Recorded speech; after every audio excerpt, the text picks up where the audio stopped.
Mundela service സഹകരണ bank president Mundela മോഹനന്റെ ആത്മഹത്യയിൽ ഗുരുതര വെളിപ്പെടുത്തലുമായി കുടുംബം രംഗത്ത്. വെള്ളനാട് ശശി ഉൾപ്പെടെ ബാങ്കിലെ ചില ജീവനക്കാർ ചേർന്ന് നടത്തിയ ഗൂഢാലോചനയാണ് മോഹനന്റെ ആത്മഹത്യയ്ക്ക് വഴിവെച്ചതെന്നാണ് ആരോപണം. മുണ്ടേല സഹകരണ ബാങ്ക് തകരുമെന്ന് വ്യാജ പ്രചാരണം നടത്തി.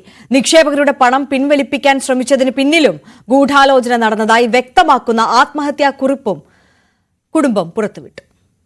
മുണ്ടേല രാജീവ് ഗാന്ധി കോഓപ്പറേറ്റീവ് സൊസൈറ്റിയിലെ സാമ്പത്തിക ക്രമക്കേടുകൾ സംബന്ധിച്ച് സഹകരണ വകുപ്പ് രജിസ്ട്രാറുടെ അന്വേഷണം നടക്കുന്നതിനിടയിലാണ് ബാങ്ക് പ്രസിഡന്റ് മുണ്ടേല മോഹനനെ കഴിഞ്ഞ ദിവസം ആത്മഹത്യ ചെയ്ത നിലയിൽ കണ്ടെത്തിയത്. ഇതിനു പിന്നാലെയാണ് വെള്ളനാട് ശശിക്കും ബാങ്കിലെ 5 ജീവനക്കാർക്കും എതിരെ ഗുരുതര ആരോപണവുമായി കുടുംബം രംഗത്തെത്തിയിരിക്കുന്നത്.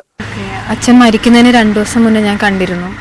അപ്പോൾ വളരെയധികം മാനസിക സംഘർഷത്തിലാണ് എന്നോട് കുറച്ച് ഓപ്പണപ്പ് ആയിട്ടുണ്ടായിരുന്നത്. അപ്പോൾ അതിൽ പറഞ്ഞിട്ടുണ്ടായിരുന്നത് വെള്ളനാട് ശശി, അതായത് മുൻ കോൺഗ്രസ് നേതാവായിരുന്ന വെള്ളനാട് ശശി ഇപ്പോൾ CPM നേതാവാണ്.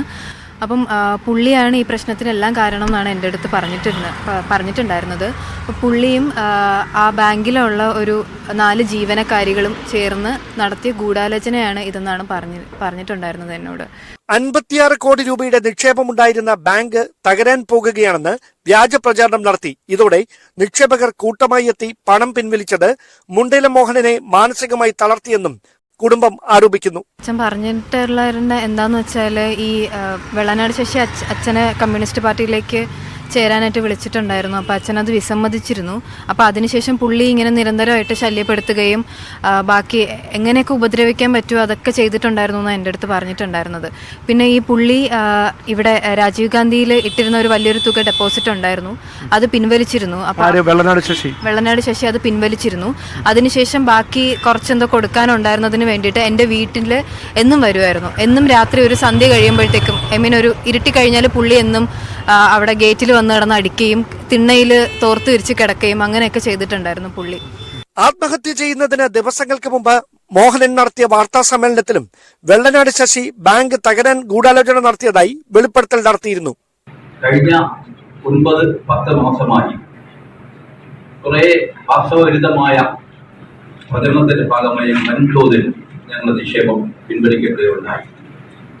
ഒരു 10 months ബിഫോർ 10 മാസത്തിന് മുമ്പ് വരെ ഞങ്ങൾക്ക് ഏകദേശം ഒരു 56 കോടി നിക്ഷേപം ഉണ്ടായിരുന്ന സംഘമാണ്.